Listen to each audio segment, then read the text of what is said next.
Bienvenue au plateau de l'invité dans la suite du programme du soir sur New World. Aujourd'hui, nous parlons du Niger avec Luc Abaki, notre journaliste et éditeur et analyste politique. Bonsoir Luc et bienvenue. Bonsoir Guillaume, bonsoir à tous les fidèles téléspectateurs. Aujourd'hui avec vous, nous parlons, comme je le disais, du Niger. Les militaires peuvent garder le pouvoir pour un délai raisonnable selon le président Bola Ahmed Tinubu. Il faut dire que les chefs d'État et de gouvernement de la CEDEAO se sont réunis lors de la 64e session ordinaire de la CEDEAO ce dimanche 10 décembre à Abuja, une réunion qui a pondu un communiqué final sur plusieurs questions, mais aussi sur la question du Niger en transition depuis la chute du président Mohamed Bazoum le 26 juillet dernier. On donne la possibilité, de façon générale, pour une transition, finalement, la CEDEAO, une transition de très courte durée. Le moins que l'on puisse dire, c'est que la CEDEAO est en train d'errer sur beaucoup de choses, en fait. Elle est en si grande difficulté que finalement, elle fait du coq à l'âne.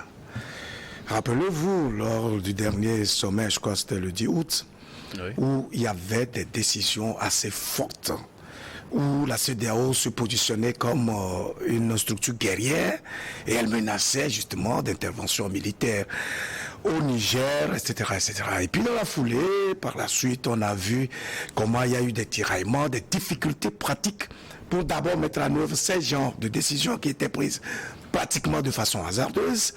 Et il y a eu des projets de sommets extraordinaires pour pouvoir avaliser cela et matérialiser. Un tel projet, ça n'a pas tenu. Au bout du compte, finalement, c'est le sommet ordinaire du 10 décembre qui a finalement lieu. Mais là, on voit que les ténors de cette position guerrière n'ont pas répondu justement au rendez-vous. Justement. Voilà. Le président Ouattara, le président Macky Sall, le président béninois Talon, les trois sont les chefs d'État qui étaient en avant-garde de cette position guerrière. Aujourd'hui, finalement, à ce sommet, on a comme l'impression que la CEDEAO, au bout du compte, à l'épreuve des faits, s'est rendu compte qu'elle ne peut pas, et qu'elle naviguait à vue, et qu'elle allait tout droit dans le mur. Et donc, elle prend finalement une décision beaucoup plus raisonnable qui consiste précisément à mettre en place un comité, en tout cas, qui va entrer en négociation avec les responsables politiques du Niger en vue d'établir un calendrier de transition. Voilà ce qu'on attendait en fait de ces dirigeants de la CEDEAO depuis qu'il y a eu le renversement du président Bazoum. Malheureusement, il y a eu des réactions plutôt instinctives qui ne sont pas propres quand même aux leaders. Comment des dirigeants qui ont sur les épaules la vie des millions de personnes, d'une communauté entière, d'une sous-région, peuvent décider de façon instinctive d'opter pour la guerre, d'utiliser les armes en vue de décimer des vies des citoyens innocents sous prétexte qu'il y a eu un renversement politique par la force, etc. Et donc, je pense que aujourd'hui, après que l'eau est coulée, les dirigeants de la CEDEAO ont commencé à comprendre qu'ils ne peuvent pas continuer à naviguer à vue, qu'ils ne peuvent pas manquer d'inspiration à chaque fois et de prendre donc finalement des décisions qui frisent le ridicule et qui donnent le sentiment que nous avons des gens qui sont dans une forme de superficialité permanente. Tant mieux si aujourd'hui on en vient à ce contexte où la CEDEAO envisage la possibilité de discussion, de dialogue qui est propre quand même à l'être humain, parce que nous avons des facultés que nous devons capitaliser, que nous devons valoriser, notamment le fait de pouvoir s'exprimer, de réfléchir et de s'exprimer, de dialoguer avec autrui et de trouver des solutions pacifiques qui puissent être constructives dans l'intérêt justement des citoyens. Et déjà avant ce sommet, il faut dire que le ton a commencé par baisser et à l'ouverture, le président Bola Ahmed Tinubu s'est montré plus ouvert dans son discours d'ouverture. Ah mais absolument, je pense que c'est lui qui donne le là aujourd'hui de cette position beaucoup plus raisonnable. Parce qu'à travers son discours, lorsqu'il dit que les militaires nigériens ont le droit de diriger le pays pendant un temps relativement court et tout ça, c'est déjà raisonnable. Ça veut dire qu'il reconnaît reconnaissent aujourd'hui que les seuls dirigeants du Niger sont précisément ceux-là, c'est-à-dire le général Tiani et son équipe actuelle. Et donc, la page Bazoum de guerre lasse est finalement fermée. Et donc, on comprend que la CEDEAO, en tout cas à travers cette position-là, a fait volte-face, a compris qu'elle ne pouvait pas évoluer dans cette position guerrière. Et donc, le président Tinubu se montre plus raisonnable, plus conciliant, plus ouvert, plus lucide, bien entendu, parce que l'épreuve de guerre était suicidaire et elle ne pouvait aboutir à rien du tout. Ce discours est salutaire parce qu'en fait, malheureusement, il vient après qu'ils aient navigué autant, ils aient montré autant de faiblesses, autant de carences, autant de manquements qui ont décrédibilisé, en tout cas participé à décrédibiliser notamment la CEDEAO. Et nous espérons que ces gens d'errement ne vont plus se répéter parce que, en tant que citoyens de cette communauté, nous aspirons à avoir des leaders clairvoyants qui ont une haute conscience de leurs responsabilités dans la vie et le devenir de ces plus de 400 millions de personnes vivant donc dans cette communauté que nous appelons la CEDEAO, et faire en sorte que cette organisation-là soit la locomotive qui permet justement l'assainissement non seulement du champ politique de cet espace, mais le champ économique, social, culturel, etc. Peut-on dire pour autant que la page Bazoum est définitivement tournée quand on sait que pour ce sommet, la CEDEAO a officiellement invité le président Bazoum, même sachant qu'il est déjà en détention et qu'il ne pourrait pas venir, il a été représenté par son ex-premier ministre et son ministre des Affaires étrangères. Mais bien sûr, en fait, tout cela, cela participe de l'incohérence que nous constatons, en fait, dans les réactions des dirigeants de la CEDEAO. Ils l'ont invité par pure forme, parce qu'en fait, il est difficile pour eux de se dédire ouvertement. Rappelez-vous qu'au sommet extraordinaire du 10 août ou même du 30 juillet, ils avaient aussi invité les représentants du président Bazoum. Et donc, ils restent dans cette forme-là, sachant bien entendu que c'est de la pure formalité, parce que ceux-ci n'ont aucune action déterminante sur la vie du peuple nigérien. Ils l'ont fait juste pour sauver la face, voyez-vous. Et donc, ils ne peuvent que demander simplement la libération du président Bazoum, mais ils ne peuvent pas demander la restauration, en tout cas la réinstallation du président Bazoum dans le fauteuil présidentiel. Vous voyez, donc le discours est en train d'évoluer de façon progressive, parce qu'il ne peut pas ouvertement dire d'un seul coup que bon, ok, nous reconnaissons désormais que Bazoum ne peut plus reprendre le pouvoir et que bon, nous pouvons l'instaurer, puisqu'en fait, la formule qu'ils avaient trouvée pour demander la réinstallation du président Bazoum, c'était une formule militaire. Et ils avaient dit qu'ils allaient venir déloger les militaires pour réinstaller le président Bazoum. Étant entendu que cette formule est impossible, ils ont bien compris aussi que sans composer avec les dirigeants actuels du Niger, il n'y a aucune formule possible, il n'y a aucune solution, aucun résultat possible quant à ce qui concerne la situation politique du Niger. Voilà pourquoi ils ont fait volte-face, mais tout en restant justement dans les pures formalités pour tromper la vigilance, en tout cas des gens qui ne sont pas avisés.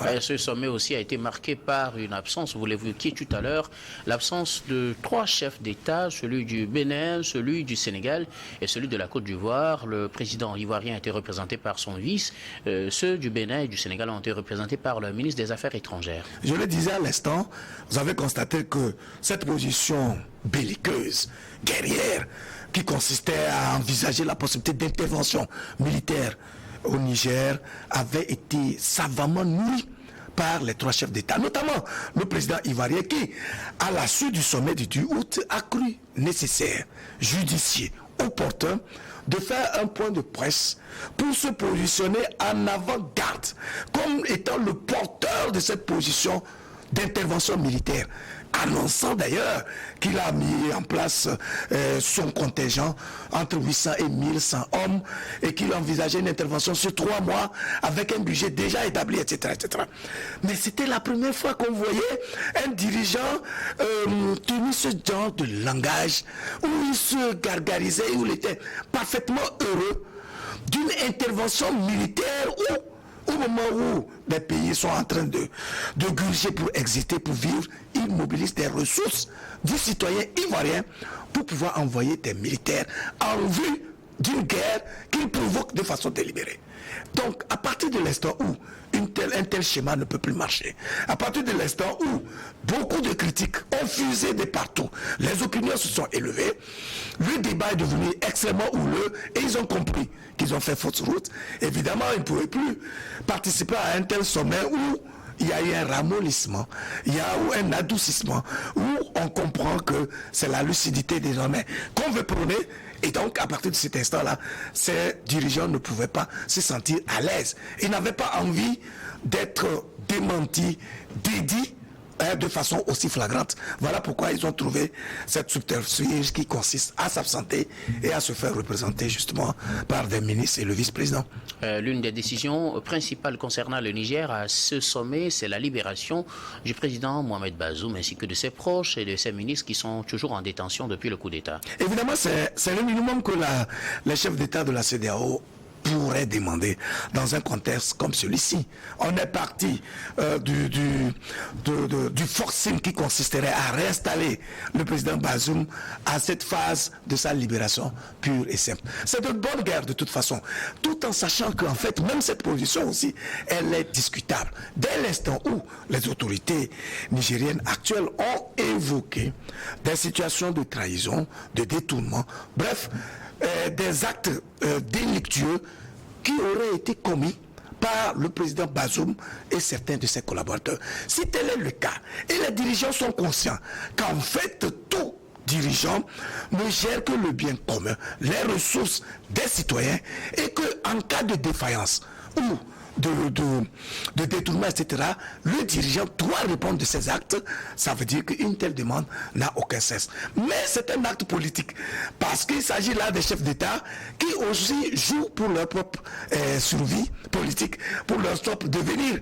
Ils sont en train de se voir dans la situation de Bazoum. Si demain un autre subit un tel renversement, et que mais les autres le lâchent, c'est comme si, voilà, c'est pour ça que nous disons que la CEDEAO a tendance à se manifester comme un syndicat de chefs d'État qui se couvrent entre eux. Autrement, il va falloir prendre au sérieux les éléments qui ont été évoqués par les dirigeants nigériens liés justement à la mauvaise gestion du bien commun et pour laquelle le président Bazoum et ses collaborateurs devront fondamentalement répondre. Il faut que nos dirigeants nous montrent clairement qu'ils ont cette haute conscience de leur responsabilité dans la gestion des ressources communes qui sont mises en place par des citoyens. Si ce n'est pas le cas, ils nous donnent chaque fois le sentiment qu'ils ne sont là qu'à raisonner en termes de protection de leurs frères, de leurs amis, etc. Cela constituera bien entendu une trahison vis-à-vis du peuple et des citoyens que nous constituons, puisque c'est de notre labeur que dépendent les biens dont disposent les États. Et la responsabilité des dirigeants, c'est d'instaurer une gouvernance saine, de sorte que cette ressource-là soit amplifiée, soit exploitée de façon judicieuse et participe à épanouir le peuple dans son ensemble à travers les infrastructures, à travers les opportunités qu'on offre aux citoyens, parce que c'est eux qui travaillent pour contribuer à la création de la richesse nationale. Donc demander simplement la libération sans condition de Bazoum, c'est bouter hors du champ ces arguments, en tout cas ces faits qui ont été évoqués par les dirigeants nigériens, même si on peut considérer que eux aussi, ils avaient besoin, bien sûr, d'utiliser des alternatives, en tout cas des arguments qui pourront créer le rapport de force entre eux et donc la CEDEAO qui se positionne finalement comme un adversaire. Dans tous les cas, ce besoin de gestion judicieuse des biens communs doit être ancré dans les principes de fonctionnement de cette communauté sous-régionale. Alors la CEDEAO aussi, lors de ce sommet, a décidé de permettre au Niger d'entrer en transition, une courte transition pour laquelle un trio de chefs d'État a été formé. Le président togolais sera accompagné dans cette mission par les présidents du Bénin et de la Sierra Leone pour discuter avec les parties prenantes, le Niger et la CEDEAO, afin de trouver un compromis sur la transition que devrait engager le Niger. On va se dire tout simplement que de temps perdu. Hélas, que de tiraillements inutiles, que d'errements pour enfin aboutir à une position aussi raisonnable. Imaginez qu'au lendemain du 26 juillet, les chefs d'État de la CEDEAO, lorsqu'ils s'étaient réunis, avaient pris cette option, avaient décidé d'entrer en discussion directe avec les militaires qui ont renversé le président Bazoum. Est-ce qu'on en serait là? Voyez comment les gens se sont autant exposés, autant ridiculisés, autant ils ont monté tellement de carences qu'on s'est demandé, mais comment il se fait que des dirigeants qui ont ce devoir de montrer quand même des exemples de fertilité d'esprit, d'inspiration, d'élévation d'âme, d'attitude exemplaire, de modèles inspirants, puissent descendre aussi bas pour prendre des positions hasardeuses, irréfléchies, non inspirées. Et au bout du compte, on se dit, bon, ben écoutez, il faut qu'on entre en discussion, en vue d'envisager une transition raisonnable, courte, etc. C'est tout ce qu'on aurait pu leur demander, c'est ce qu'on leur demandait depuis toujours. Mais ils ont perdu plus de 5 mois déjà. Oui. Et donc, tout cela, ils ont pris des sanctions pour priver le peuple nigérien de nourriture, de soins médicaux, d'un peu du tout. Et puis voilà, aujourd'hui, on dit, bah, il faut discuter. Ouais, nous sommes des humains. Et je pense que là, le minimum qu'on peut attendre d'un dirigeant, d'un leader, c'est de se montrer lucide. C'est de capitaliser ses facultés, de les utiliser à fond et de montrer sa capacité de sacrifice pour ne pas tout le temps rester dans son aise et agir par instinct. On nous a montré à l'école que ce sont des animaux qui vivent par instinct. Et que l'être humain, disposant des facultés plus évoluées, se doit précisément de les utiliser pour creuser davantage l'écart entre lui et les animaux dont les réactions sont innées, instantanées, spontanées, non élaborées, non réfléchies. Donc, on ne peut que se féliciter de ce que finalement, les dirigeants de la CEDEAO soient revenus à la raison, déploie aujourd'hui la lucidité et que bon, mais au bout du compte, la collaboration avec les dirigeants nigériens puisse aboutir à un résultat probant, de sorte que le peuple nigérien, qui est innocent, qui ne demande qu'à vivre en paix et à avoir le minimum dont il a besoin, puisse atteindre cet objectif-là et que bon, mais la sous-région soit pacifiée tout simplement. Les autorités militaires du Niger, après leur prise du pouvoir, avaient annoncé qu'ils s'engageraient dans une transition qui ne dépasserait peut-être pas 3 ans. La CEDEAO aujourd'hui parle d'une transition de très courte durée. Peut-on dire qu'au moins sur le minimum, ils peuvent s'entendre facilement? Je pense qu'il est possible. Moi, je fais confiance précisément à ces dirigeants-là, que ce soit les dirigeants du Niger, que les dirigeants de la CEDEAO, à partir de l'instant, ils sont conscients qu'ils ne parlent pas en leur nom propre, mais ils parlent au nom des peuples et des citoyens entiers, dont la vie dépend de eux, leurs décisions. Je pense qu'ils se doivent de se montrer de plus en plus raisonnables, de plus en plus élevés, qu'ils sortent des réactions épidermiques, instinctives, où on a comme l'impression qu'ils s'oublient dans la chair, au point de renoncer à leur immense responsabilité dans le devenir de ces citoyens-là. À partir de l'instant où le principe de la collaboration, de la discussion, des négociations, du dialogue est acquis, on se dit que la lucidité va prévaloir et qu'au bout du compte, ils vont convenir d'une feuille de route qui va aboutir à un résultat qui va pacifier justement le Niger et l'ensemble de la sous-région. Et justement, pour définir cette feuille de route, je le disais, 3 présidents, le président togolais Faure Gnassingbé, le président sierra-léonais Julius Maada Bio et le président béninois qui représente le président en exercice de la CEDEAO, Patrice Talon, donc, sont les 3 présidents qui sont retenus pour conduire cette discussion avec le Niger. Vous avez aujourd'hui parlé de ceux qui n'étaient pas à ce sommet et qui avaient une position un peu plus tranchée sur la question. Et parmi eux, justement, le président béninois Patrice Talon, il est accompagné du président Julius Maada Bio aussi, qui était aussi partant pour l'option militaire. Et seul le président togolais Faure Gnassingbé qui avait prévu une autre option, celle du dialogue. Alors, comment cette mission peut-elle aboutir avec cette composition où les positions ne sont pas les mêmes déjà au niveau des chefs d'État? Je disais à l'instant que l'eau a coulé sous le pont. Je pense que c'est vrai, le peuple nigérien était en droit de prendre en ennemi ceux-là qui ont envisagé la perspective d'une intervention militaire. Et de ce point de vue, il serait un peu difficile pour un président béninois, Patrice Talon, de fouler le sol nigérien. Vous vous rappelez qu'en fait, après le sommet du 10 août, il était prévu que Patrice Talon irait rencontrer les dirigeants nigériens. Du 30 juillet. Du 30 juillet, justement. Mais cette mission n'a pas eu lieu. Simplement parce qu'il a eu des déclarations qui donnaient l'impression que c'était une déclaration de guerre et donc il n'était pas, justement, le bienvenu à Niamey. Mais dans tous les cas, aussi bien le Niger que les pays de la CEDEAO ont tout intérêt à trouver la voie pacifique qui permet de faire en sorte à être vraiment à trouver une solution définitive. Et donc je pense que les dirigeants nigériens n'ont pas intérêt à prendre quelqu'un en ennemi, même si c'est ceux-là qui avaient déjà annoncé par un point de presse qu'ils enverraient des troupes et tout. L'essentiel aujourd'hui, c'est qu'ils sont devenus plus raisonnables. Et ils acceptent le principe de collaborer.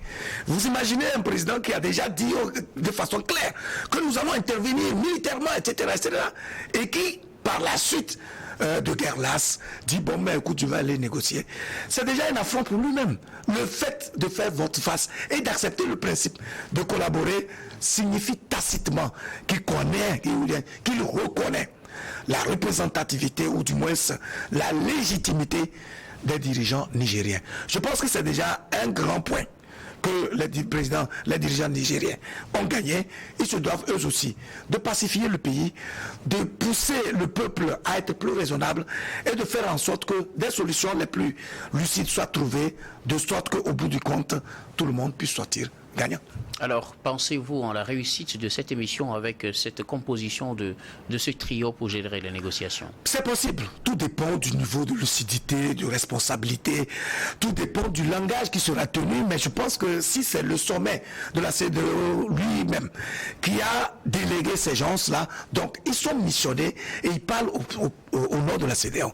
Et dès l'instant où le sommet s'est montré beaucoup plus raisonnable, plus lucide, avec une position plus pacifique, je pense qu'il n'y a pas d'intérêt à ce que ces genres de rencontres puissent se heurter à des positions assez rigides. Dans tous les cas, ce qui est recherché, c'est la solution. Ce qui est recherché, c'est le bien-être du peuple nigérien. C'est de faire en sorte qu'au bout du compte, qu'il n'y ait pas de difficultés pour le peuple lui-même. Donc, ça veut dire que les dirigeants nigériens eux-mêmes doivent mettre de l'eau dans leur vin, de sorte qu'ils soient plus souples, plus compréhensibles, plus ouverts, et qu'il y ait une compréhension, en tout cas un résultat probant.